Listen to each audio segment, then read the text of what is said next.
Welcome to the brand new Raised by Giants series, Legends of Ufology, where we're going to take a critical look at the UFO subject with people and events that popularized ufology from the very beginning. And today we are going to be taking a look at Paul Frederick Benowitz Jr. and the role of the Air Force special agents, mis and disinformation surrounding UFOs and extraterrestrial phenomena that ultimately led to Paul Bennewitz's psychiatric hospitalization. This is a very important episode, guys. Probably the most important show I've ever put together. And by the end of this presentation here, you will understand what the entire phenomena of modern day UFOs and extraterrestrials is all about. I kind of wanted to wait to do this episode further in the future, but there's no better time than now, baby. We're doing it. But first, a warm welcome to the chat members and moderators. Good to see everyone here. Thanks for joining in.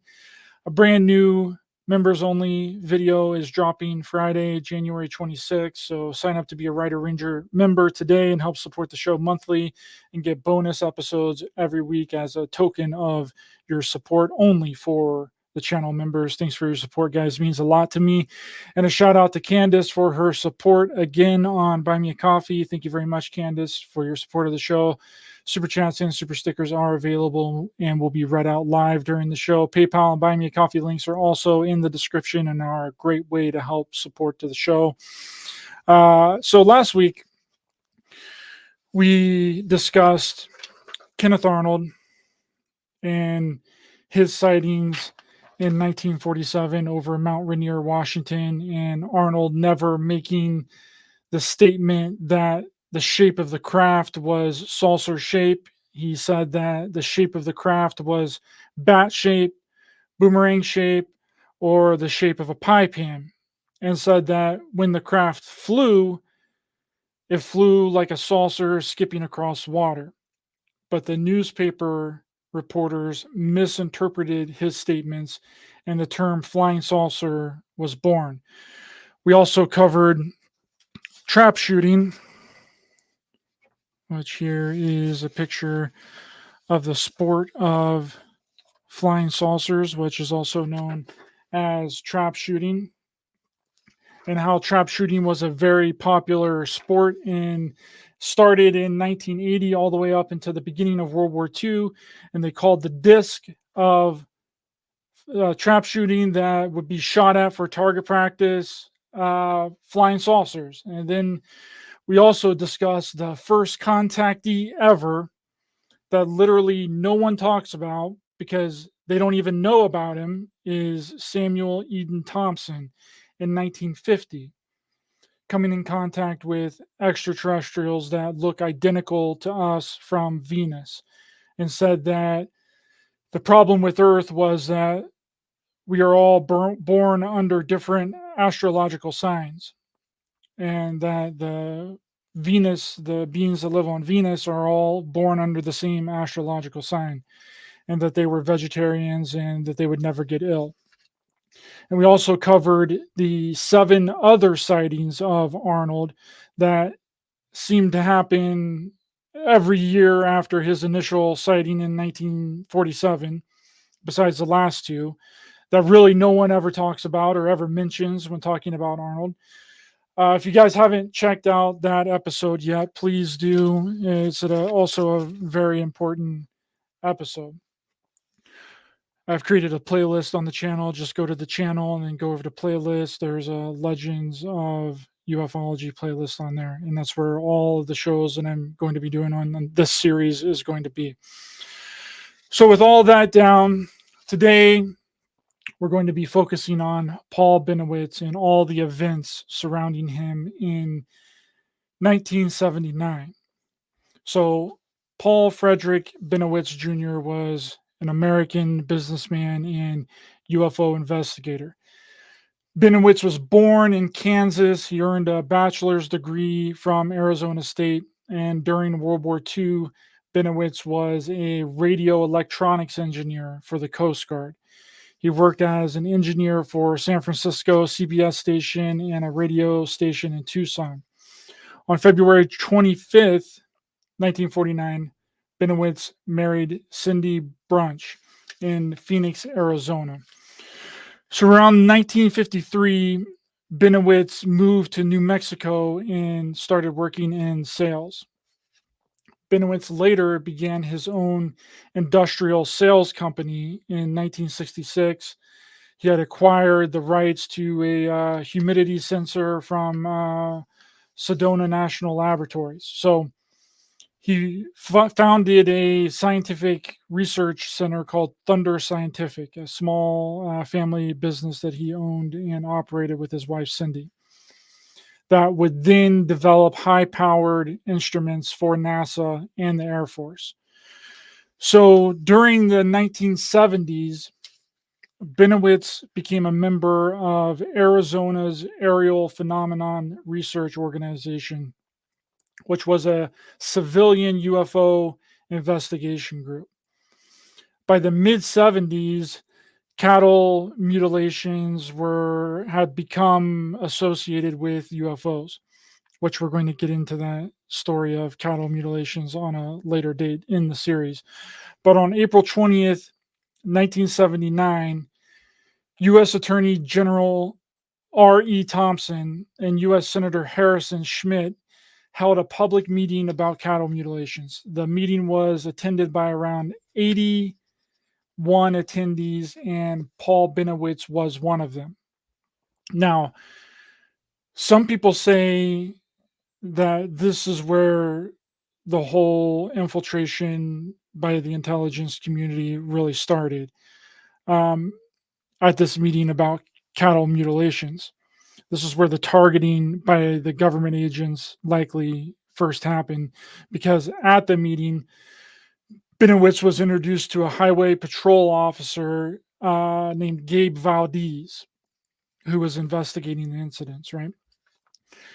Which comes full circle later on in the story. So Benowitz later listed July 1979 as the beginning of a personally funded study into UFOs, because Benowitz reportedly began filming strange lights and recordings, unusual radio signals over Kirkland Air Force Base. So Benowitz would post up on his back patio. He could see Kirkland Air Force Base from his back patio. It was only a half a mile away. And he'd see these strange lights, mainly two bright lights, slowly lift up off of the ground and then zip back around the mountain. So common sense would tell you that if you're filming strange stuff over a military base, what would that be? Can anyone tell me, if you're filming strange stuff over a military base, would it not be the military? It's like Jeremy Corbell taking a picture of some flares over a military base in California and then calling them UFOs when they've been proven to be flares. And if you're the military and some random guy is possibly in possession of video and supposed radio broadcast transmissions of top secret operations, what do you do? Right? Well, we're going to find out, baby. Let's dig into this thing. So, Paul here, being a radio expert,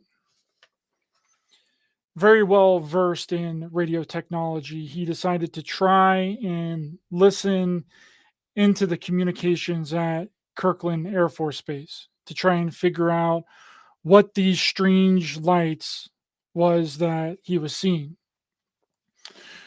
So he was getting all these radio transmissions. He was trying to decode a bunch of the transmissions, and he eventually put together that it was about technology. And he believed that they were talking about technology that wasn't from here. So that began his journey into the extraterrestrial realm.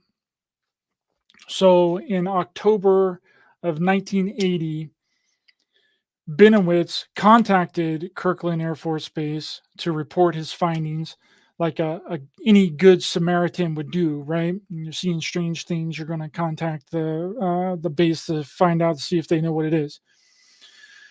But at this point, Benowitz is kind of teetering on the edge of thinking maybe it's aliens, maybe it's not. So in November of 1980, Benowitz briefed people at Kirkland Air Force Base on his findings. The military personnel possibly thought that maybe it could have been a Soviet threat or another country or someone planning to invade the base.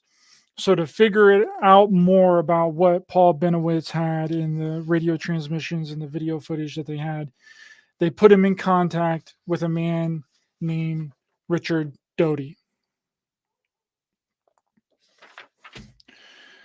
Richard Doty is a AFOSI, Air Force Office of Special Investigations. Paul didn't really know what he had because he didn't analyze the transmissions properly. He didn't analyze the video footage properly. And Richard Doty, figuring out pretty quickly after going to Paul Bennewitz's house that he had top secret classified radio transmissions from the Air Force Base. Didn't have anything to do with extraterrestrials, guys. But Richard Doty came in and convinced him that it was extraterrestrials. And it had to do with extraterrestrial craft. Now, not outright telling him that it's an extraterrestrial craft and that these transmissions that he's receiving into his antenna are from extraterrestrials and has to do with UFOs, but planting the seed that maybe what he has and the information that the radio transmissions could possibly come, or they could possibly be coming from extraterrestrials, right? And the UFOs. And with Paul Benowitz being a World War II veteran, it was easy to convince him to keep quiet about it for the time being. Like, shh, Paul, buddy, old pal, you owe it to your country to not say anything about this, Paul. You got some pretty convincing evidence, dude. It may be extraterrestrials, but shh, you can't tell anyone. Keep all that information to yourself. But it wasn't just Doty that was doing this. All of the generals during Paul Benowitz briefing at Kirkland Air Force Base was in on it. After Paul showed the footage he captured of this strange craft, which was a top secret experimental aircraft that the military was working on, a brigadier general stood up and said, "You have some pretty convincing evidence there, Paul," and said, "What would you like the Air Force to do about it? What do you want the Air Force to do about these strange lights and these radio transmissions that you're supposedly getting from extraterrestrials?" And Paul wanted a grant. He wanted a grant to continue to study UFOs on the base and a grant to continue his contact with aliens that he claimed that he had. Now, this is where it gets really sinister. We've established that the Air Force special investigators like Richard Doty, which I'm going to bring him on my show at some point. I've been trying to contact him for like 2 years now to bring him on my show, but he's going to come on. I'm going to have him on at some point, maybe sometime in the future, but he's going to come on. But it was really all of the Air Force personnel that were involved in that briefing were pushing Paul Benowitz in this direction of extraterrestrials and UFOs. When what he was really getting was video footage of top secret experimental craft and radio transmissions from the Air Force Base. But there was another agency that was also involved. And what had happened was Paul was picking up these radio signals from Kirkland Air Force Base. He didn't really know that that's what he was getting. So the NSA posted up across the street and would directly beam radio signals into Paul's antenna into his house to make Paul believe he was getting what he should be getting that lined up to his preconceived notions about extraterrestrials and seeing what he thought he should be seeing. The NSA broke into Paul Bennewitz's house and replaced his computer with an NSA modified computer. The computer had software installed onto it to decode the messages that were being sent to Paul in the way that they wanted Paul to see them. This is the links that the government in these three-letter organizations have gone to spread mis and disinformation about extraterrestrials and UFOs. They broke into this dude's house and replaced his computer to try and convince him that he was in communication with extraterrestrials. And in these messages that Paul thought that he was receiving from extraterrestrials, which was really the NSA, said that they were from a planet with no water, that they're here for our resources, to take over Earth, and that they only trusted Paul Benowitz to communicate with. And that Paul was chosen. He was the chosen one. And an array of stuff, right? Which a lot of the things that were talked about with Paul Benowitz believing he's in communication with extraterrestrials are still regurgitated in this community to this very day. When they're completely and utterly made up by NSA agents. So in May of 1980, this is a whole other scenario. Hold on, I'm going to check the chat. Make sure everyone's doing good. Yes, -0 drones in early development are what Paul Benowitz saw. Yes, and I have a clip from Sean Kirkpatrick that I'm going to play toward the end of the show that is saying that all of the majority of the UFOs and the UAP sightings are military drones. And good to see you.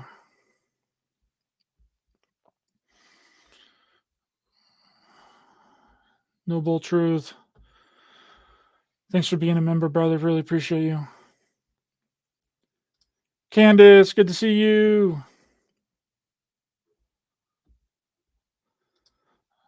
Montauk, punch that like button. Yes, please hit that like button. Please share this out. This is very important information, guys. We put a lot of research and study into bringing this to you guys, and please share it out to anywhere on social media, to your friends, family, wherever. It really helps out the show.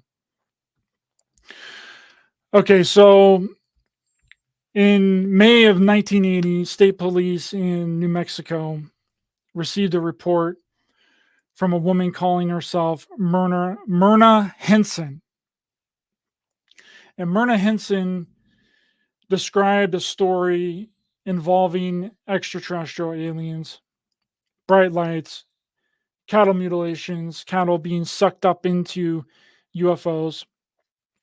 So police then referred the case to their colleague in Dulce, Gabe Valdez, which was the runner of the very first cattle mutilation that got Paul Benowitz into this in the first place. For his interest in the case, Valdez in turn then contacted Paul Benowitz.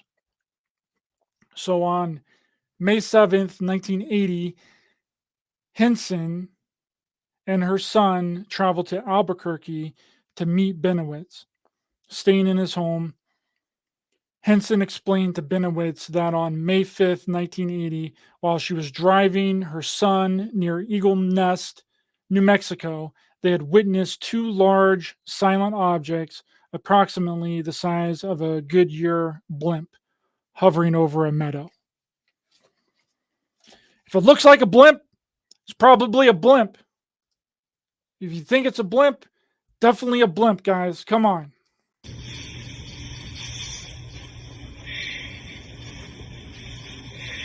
Jesus Christ.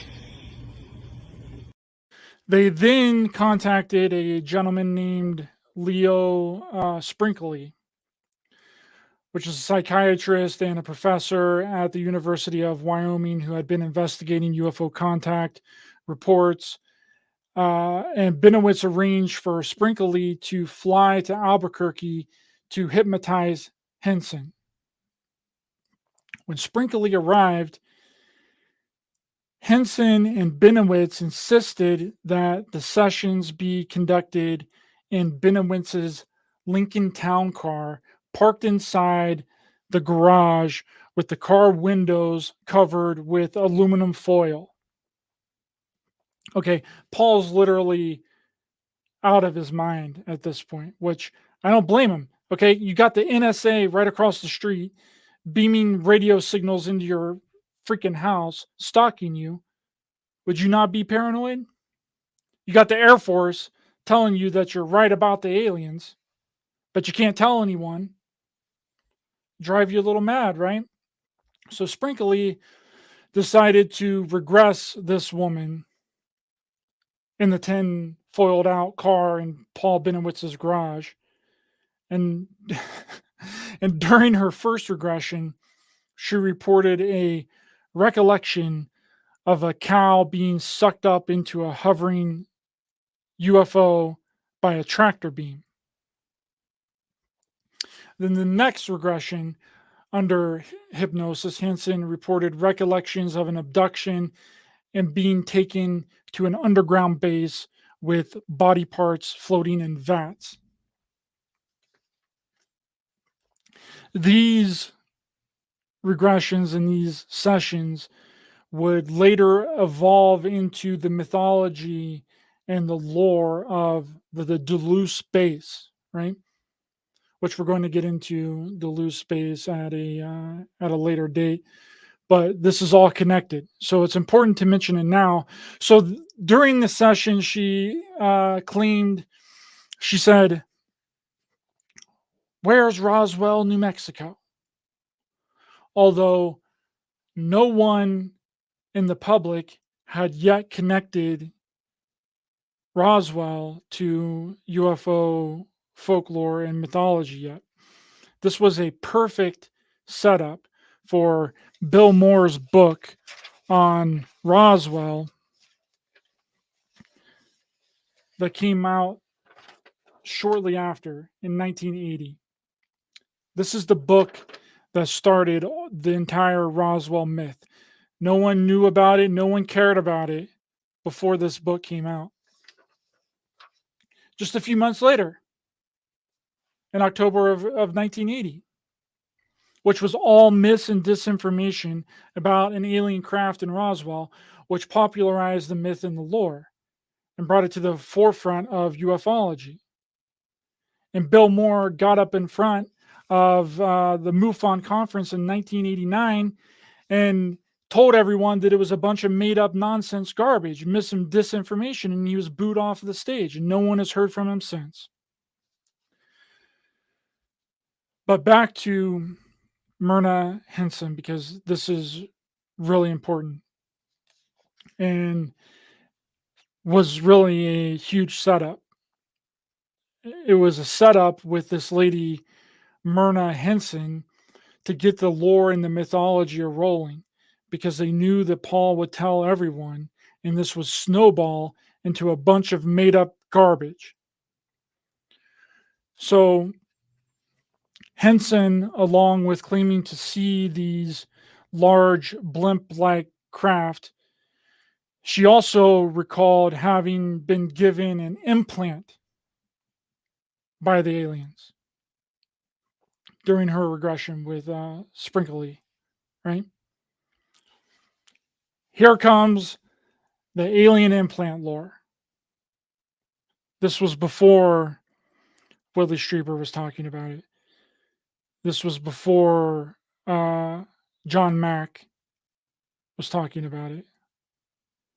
So Spriegel returned to visit Bennewitz to perform another regression on Myrna Henson to figure out more made up stuff, right? That's what it is made up stuff.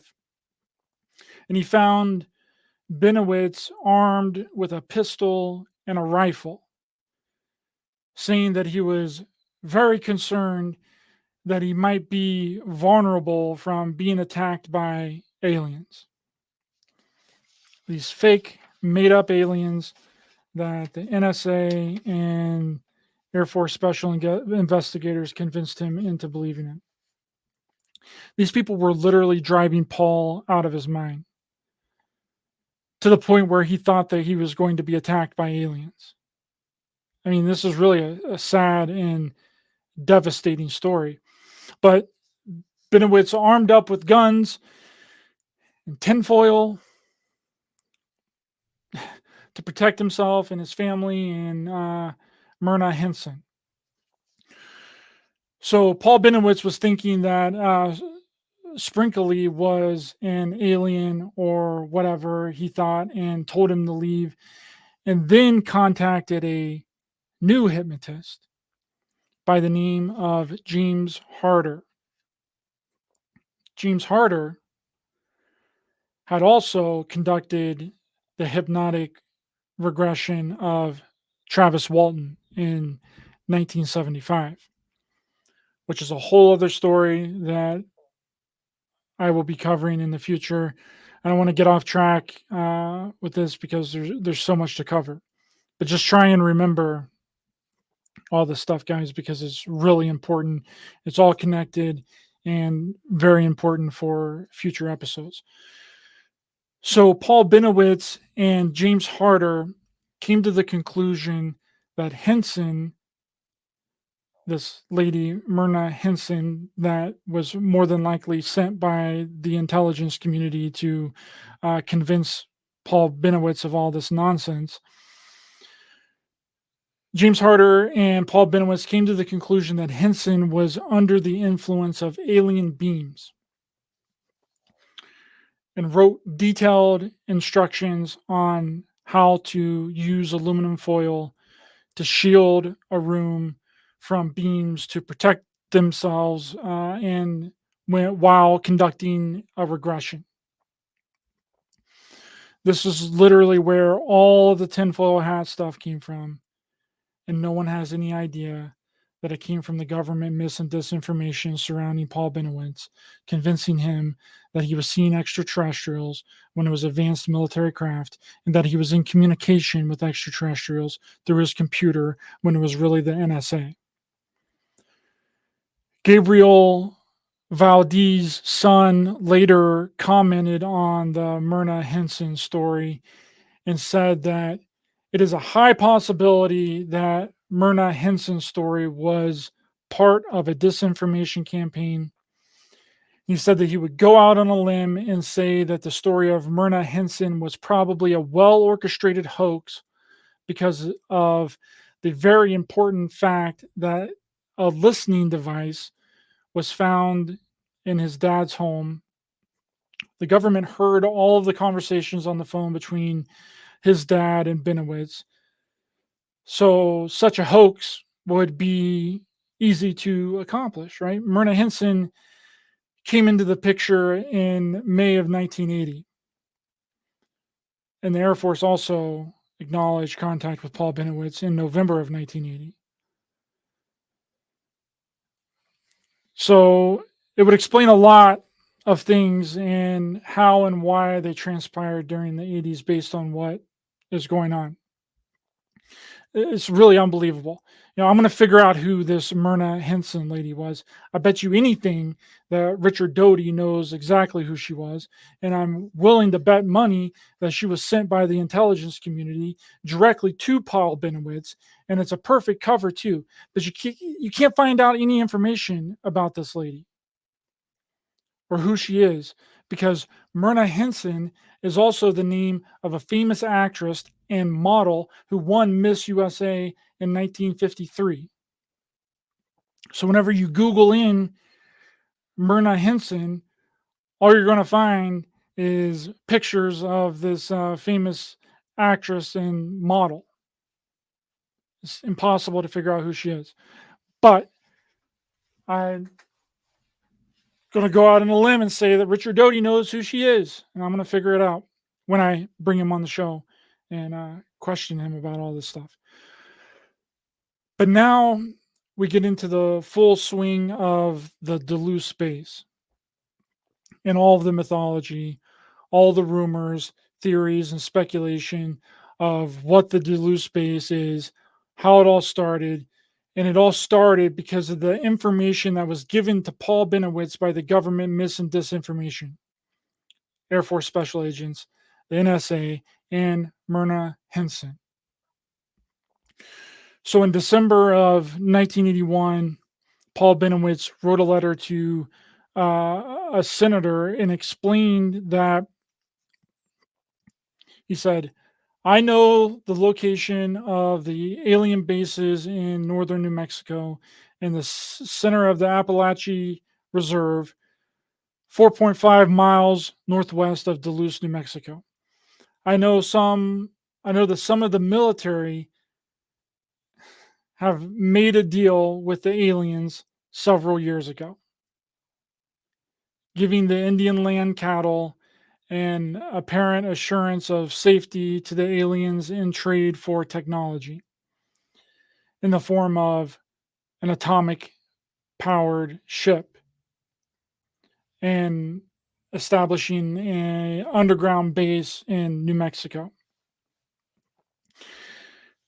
That sometime in 79 or the first of 1980, an argument ensued over weapons and that the military abandoned, and the final circumstance of the men is unknown. This is literally the entire mythology of the Duluth space. Okay, if anybody knows about the Duluth space. Paul also said that I had very high resolution office in a NASA photos in addition to low level ground photos showing the base in total detail. Photos were apparently obtained legitimately through the University of New Mexico, though no one got to see the photos. The ship design traded for this over 30 years and was over 30 years behind the alien technology. So this is the whole theory that extraterrestrials kind of went back on their agreement with the United States military, and they were giving them old technology while the extraterrestrials were using their highly advanced technology. Paul also advised that Captain Harris knew of 2 women and children near Austin, Texas, who were severely exposed to radiation at a close distance from a ship in trouble, and that it was seen to come west with helicopters unmarked, and that the government was quietly paying for their hospital expenses. He also said that I'm very concerned that the president has not totally been advised of the situation, and he had forwarded a copy of this letter to him as well. So in 1984, Benowitz again referred to the 1979 conflict that had led to the closure of this Duluth alien slash human base. The story is completely made up fiction. Duluth base would later be again regurgitated by people like John Lear, Bill Cooper, and most famously on the Duluth-based conspiracy, Phil Schneider, which all came after Paul Benowitz. What Paul Benowitz was seeing out there close to Duluth, New Mexico, was a military training facility. And they gave him all this mis and disinformation that it's extraterrestrial base. And he apparently took a picture of some wreckage and some experimental aircraft that had crashed out there near Duluth, New Mexico. And Air Force counterintelligence told him that it was extraterrestrials, and the myth and the lore has begun. But now we know where all those stories come from. That's what Bill Cooper always talked about in the mid-'80s at all these conferences, was a contract with the United States government and extraterrestrials for a technology exchange. But Bill Cooper added that it was Eisenhower that made the contract and sealed the deal. He's changed it just slightly. Phil Schneider is a whole other story, and I'm going to do an episode on him later. He deserves an entire episode just to himself. So by 1982, Benowitz had begun contacting UFO researchers like Linda Moulton Howe, John Lear, as well as U.S. Senators Harrison, and began to spread his ideas regarding the Duluth base to others in the ufology community. And boom, UFO mythology that came directly from NSA agents and Air Force agents, and an agent that was sent directly to Paul Benowitz to feed him mis and disinformation about abductions and extraterrestrials in Myrna Henson. Benowitz detailed these assertions in the Aerial Phenomenon Research Organization, who regarded him as they called him deluded and paranoid. You think, like, what's going on here? So April 8th, 1983, Benowitz he discussed in a UIP wire story about his supposed 1980 filming of UFOs over a weaponized storage facility. He also reported being in communication with the aliens via his computer. Is there anybody else in the community that claims to be in contact with extraterrestrials via a computer program? Wow. So in 1984, Benowitz's relationship with the government disinformation was detailed in a UFO conspiracy book, Clear Intent, the government cover-up of the UFO experience. The story spread rapidly within the UFO community, and by 1987, ufologist John Lear claimed that he had independent confirmations of the base's existence in Duluth, New Mexico. In 1986, George Clinton Andrews discussed the Duluth base legends in his book Extraterrestrials Among Us. In 1988, the tabloid Weekly World News published a story entitled "The UFO Base Found in New Mexico," which claims that diabolical invaders from another solar system have set up a secret underground military base in the rugged mountains of northern New Mexico so that they can use humans as guinea pigs for genetic experiments. It's all bullshit. A bullshit? A bullshit? A bullshit. A bullshit. That's right. And then in 1999, the Albuquerque Tribune anniversary page featured a mention of Paul and Cindy's 50th anniversary. Paul Benowitz died on June 23rd, 2003. In 2005, the book Project Beta, which is a real project, the story of Paul Benowitz, National Security and the Creation of Modern UFO Myth by Greg Bishop, further publicized the events. Mark Pickerington's book about the project also called Mirage Men, which there's also a documentary on YouTube that you can watch for free called Mirage Men that details this entire encounter and coincides with the book. And in that documentary, it goes over a lot of the things that we covered here today, and also but they didn't go into the Myrna Henson story, which is a very little well-known story that was a huge creation for the entire lore and the mythology of UFOs and this underground military base in Dulce, New Mexico. So, and Richard Odie is in that documentary saying that he was tasked with hoaxing documents, feeding false information to UFO researchers, including Benowitz, including Linda Moulton Howe, Bill Moore, several people that popularized ufology from the very beginning. How's everyone in the chat? See what's popping over here.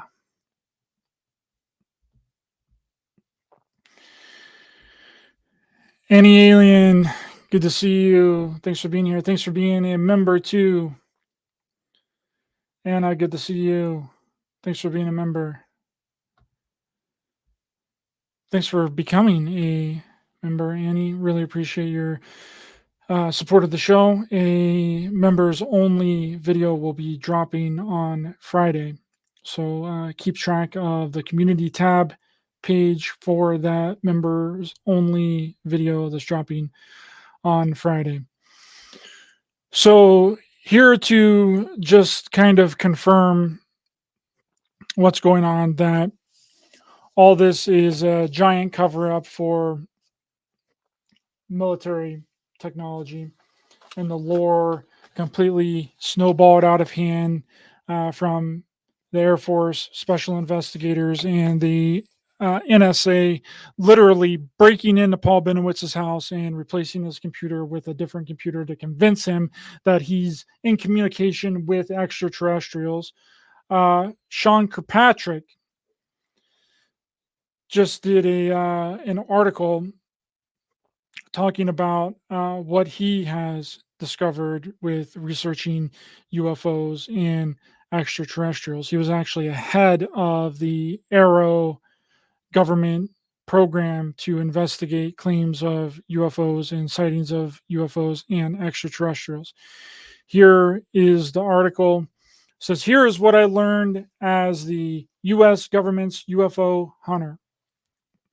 A forthcoming investigational report from the Office of the Pentagon has found no evidence of aliens, only allegations circulated repeatedly by UFO claimed advocates.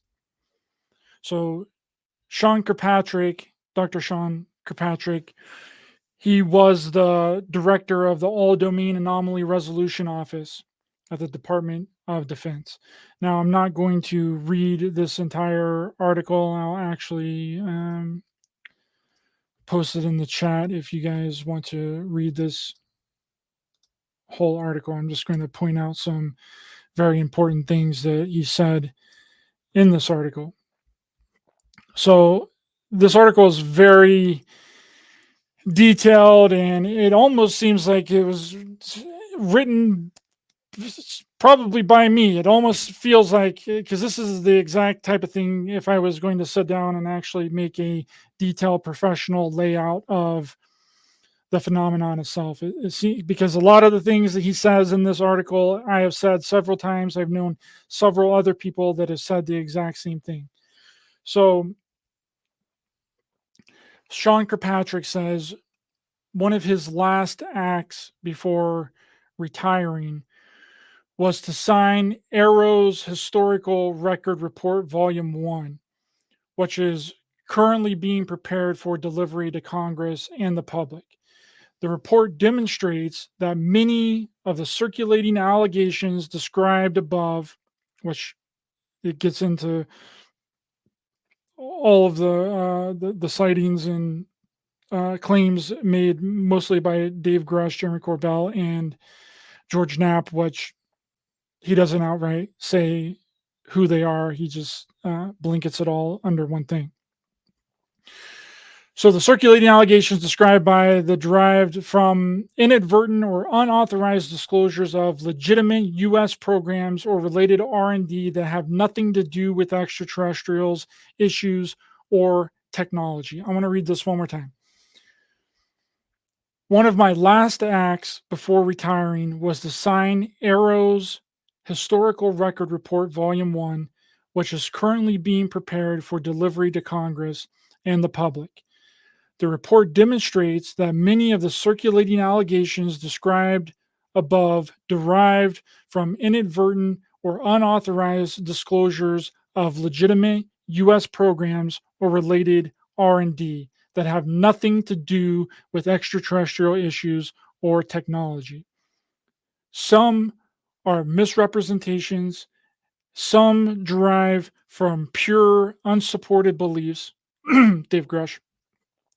In many respects, the narrative is a textbook example of circular reporting, with each person relying on what they heard, but the information is often ultimately being sourced to the same small group of individuals.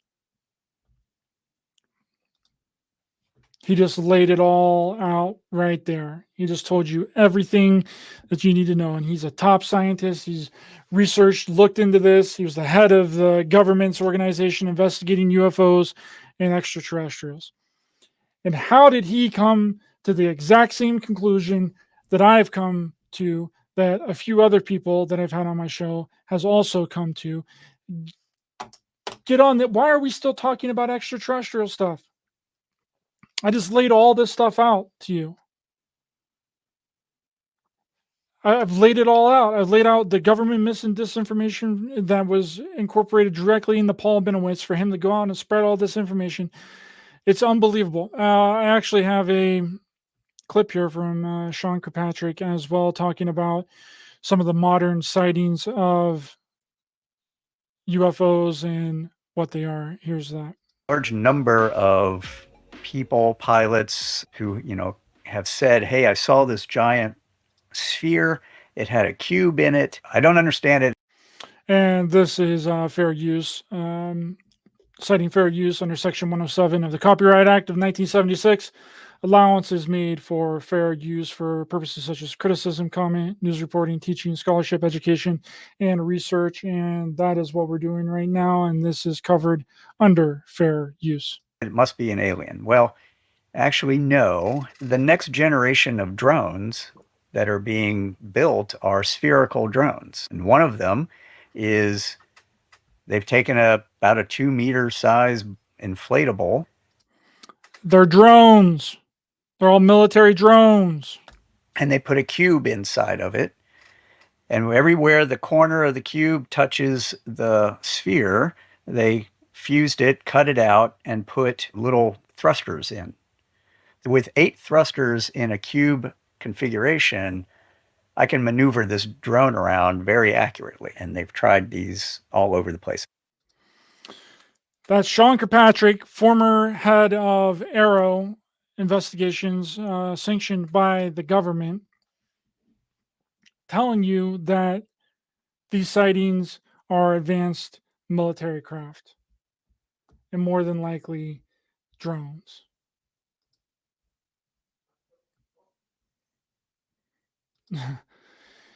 GG, good to see you. There's 32 here. At least one is an alien. Haha, that's right. You might be the alien, GG. I don't know. Thanks for being a member, GG, and your support of the show really means a lot to me. Sherry, good to see you. Thanks for being a member. Members only video is dropping on Friday. Keep track of the community page if you're already a member. Keep track of the community page on Friday for that bonus episode.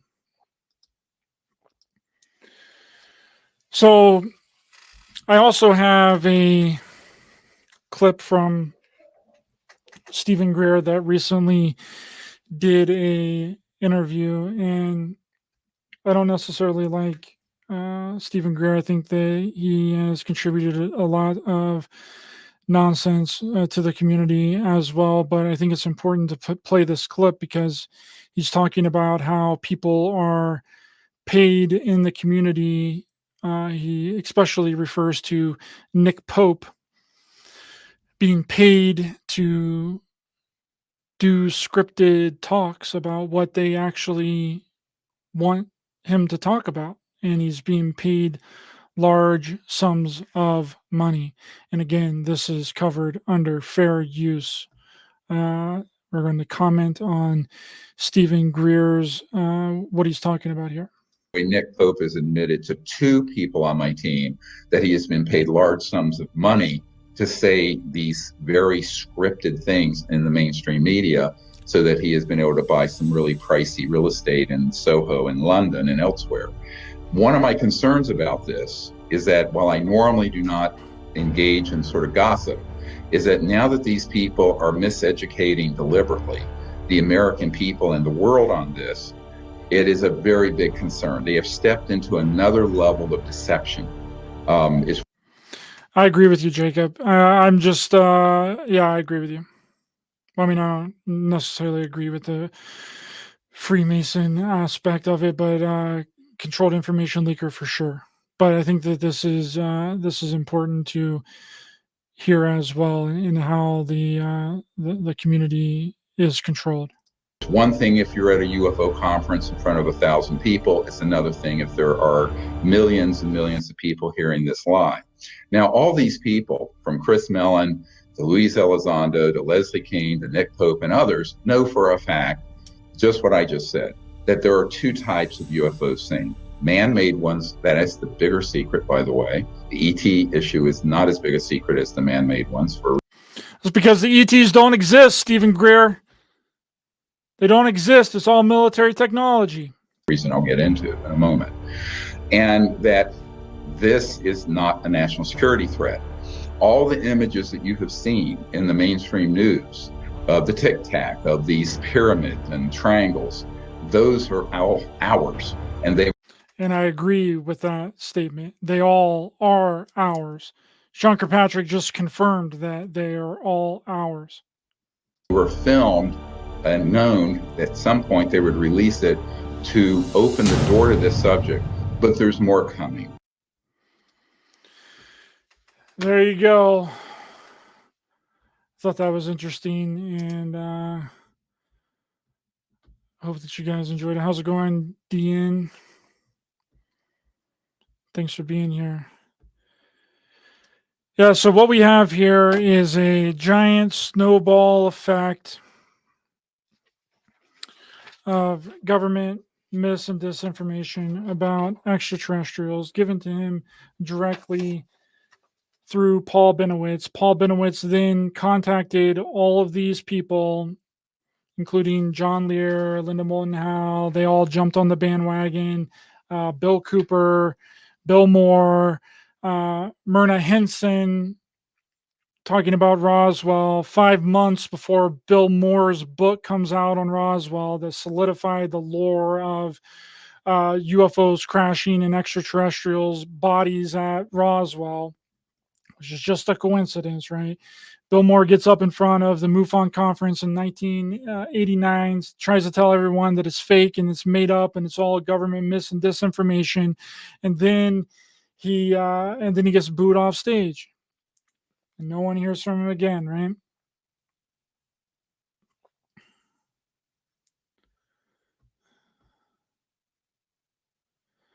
What are you talking about, savagely?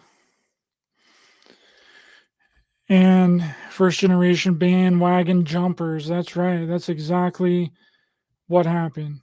People thought that this story was so fantastic. They were like, oh my gosh, I can't believe Paul Benowitz has got all this fantastic information, not even knowing that he got all that information from Air Force Special Intelligence, disinformationalists, counterintelligence agents, and the NSA hacking into Paul Bennewitz's computer and sending signals to him across the street directly into his antenna to make him believe that he was in contact with extraterrestrials and that Paul Bennewitz was chosen.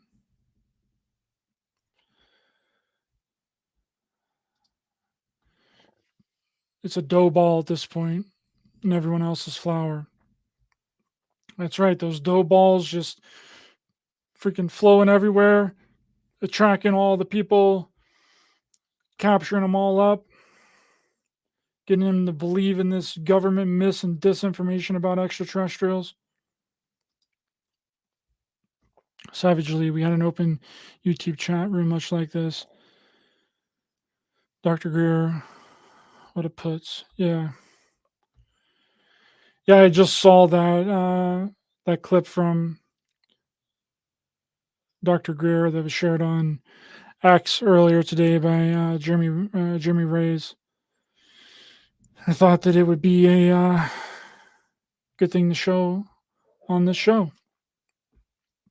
Dr. Greer has pretty much made a UFO topic his adult life's work. I would have thought anybody would have picked up on some of the clues by now, but this has actively been the military all along. You just hit the nail on the head, Sherry. And that's what we need to focus on, is the military applications of these craft and what they have built, what they're doing. Can the military put a human inside of these craft? I mean, according to Sean Kirkpatrick that we just listened to, it's drones. And no, they can't put a human inside of it. But then that begs the question, what is it for then? What is it doing? Can they weaponize these drones? Can they put artillery on these drones?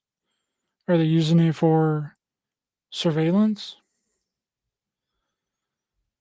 And it brings in a lot of questions, but there's no doubt that the myths and disinformation surrounding extraterrestrials has been put there to cover up the military technology. It's exactly what they did to Paul Benowitz. He was getting classified information, classified radio frequencies from Kirkland Air Force Base. He was getting footage of classified advanced aerial phenomenon, and they had to throw him off track with that it's aliens. If it was really aliens, then why would they tell him that it's aliens? That's counterintuitive. If it's really the military and they're trying to cover up that it's the military, they would tell you that it's the aliens. If it's really aliens, they would cover up the fact that it's not aliens and it's the military. So it would be switched, right? If what we were seeing was in fact aliens, they would turn around and say, no, it's not aliens, it's ours, it's our aircraft. But if it's our aircraft, they're going to turn around and say that it's aliens. It's the way that it works.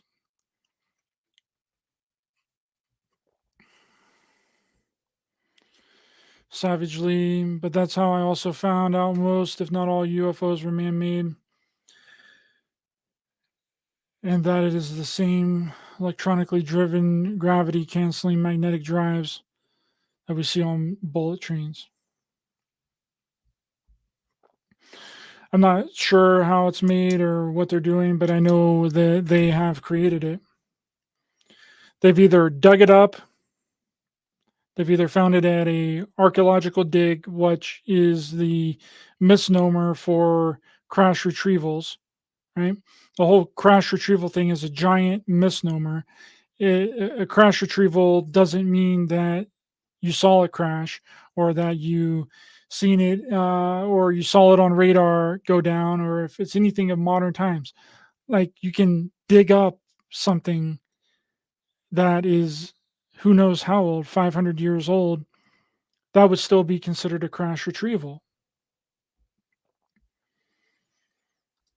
Sherry, the situation has been carrying on way too long. Yes, it has, Sherry. So please share this out, guys. Send it to your friends, your family, post it on social media, Instagram, X, Facebook, wherever you can.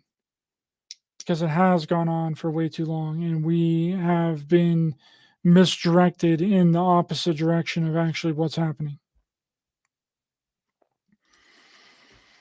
Noble Truth. Could they be potentially release a highly advanced craft soon? I don't think they could risk a single one, even if it helped misinform the public. I don't think so. I don't think they're ever going to do that. I think they're going to try and keep the lid tightly held on this thing for as long as possible.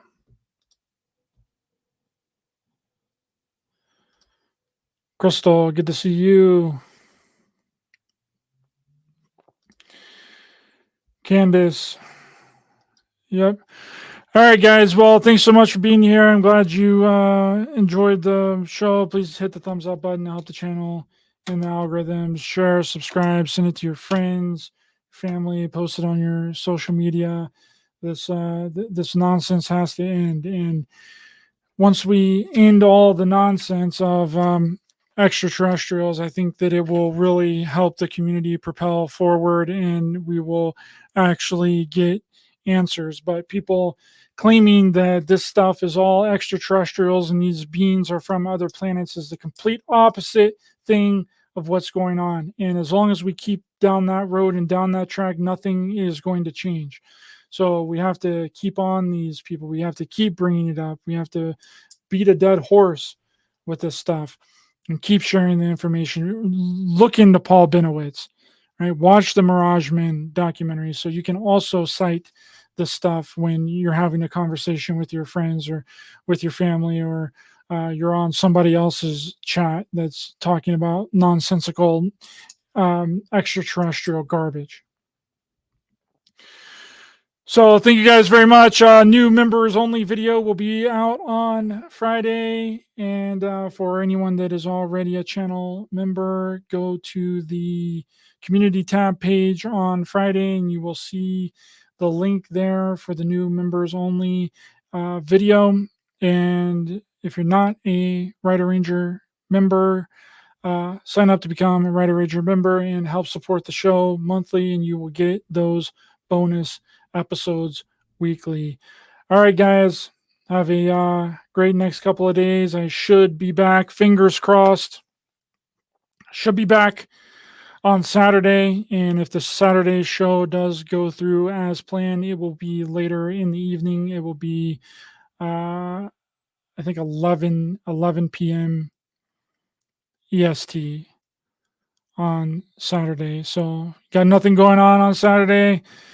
Order you a pizza, get you some snacks, and throw on Raised by Giants. I'm not going to tell you who's coming on because every time I say who's coming on next, they tend to cancel or something happens. But hopefully, fingers crossed, we'll see you guys on Saturday at 9 p.m. EST. Thank you guys very much. See you all on Saturday.